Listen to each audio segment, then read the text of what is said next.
Kidney బాధితులకి జగన్ టైంలో పింఛన్లు ఇవ్వడం బిగిన్ చేశారు. ఆ పింఛన్ను తెలుగుదేశం నాయకుడి సిఫార్సుతో ఆపేయడంతో అతను ప్రాణాలు కోల్పోయాడంటూ నిన్న జరిగినటువంటి గుంటూరు దగ్గర జరిగిన యాజిటేషన్ ఇది. తమ పార్టీకి అనుకూలం కాదని కక్షగట్టిన తెలుగుదేశం పార్టీ నాయకుడు పింఛన్ తొలగించాలని చేసిన ఫిర్యాదు ఒక ప్రాణం తీసింది. పేదవాడి బతుకుబండిపై చంద్రబాబు నాయుడు సర్కార్ కక్ష సాధింపు కిడ్నీ బాధితుడి ప్రాణం పోయేందుకు కారణమైంది.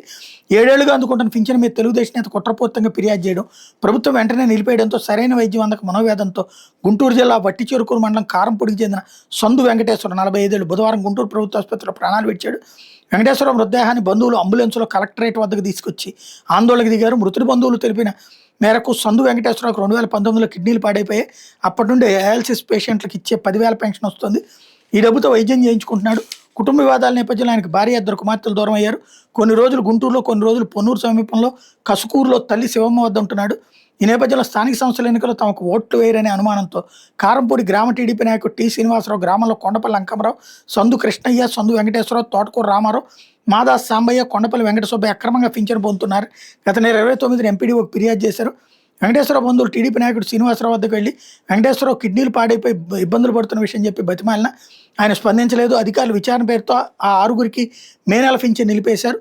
దీంతో మందులకు డబ్బులు లేక ఏం చేయాలో తెలియక వెంకటేశ్వరరావు తీవ్ర మనోవేదన గురయ్యాడు. అతడు గుంటూరు ప్రభుత్వ ఆసుపత్రిలో చేర్చగా మృతి చెందాడు.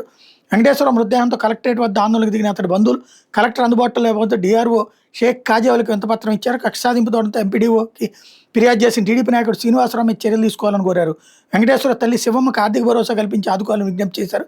కలెక్టరేట్ ముందు మృతదేహాన్ని తీసుకురావడంతో స్థానిక పోలీసులు హడావిడి చేసి మృతుడి బంధువుల్ని భయభ్రాంతులు చేశారు. దీంతో వాళ్ళు అక్కడి నుంచి మృతదేహాన్ని తీసుకెళ్లిపోయారన్నట్టు హైలైట్ చేశారు.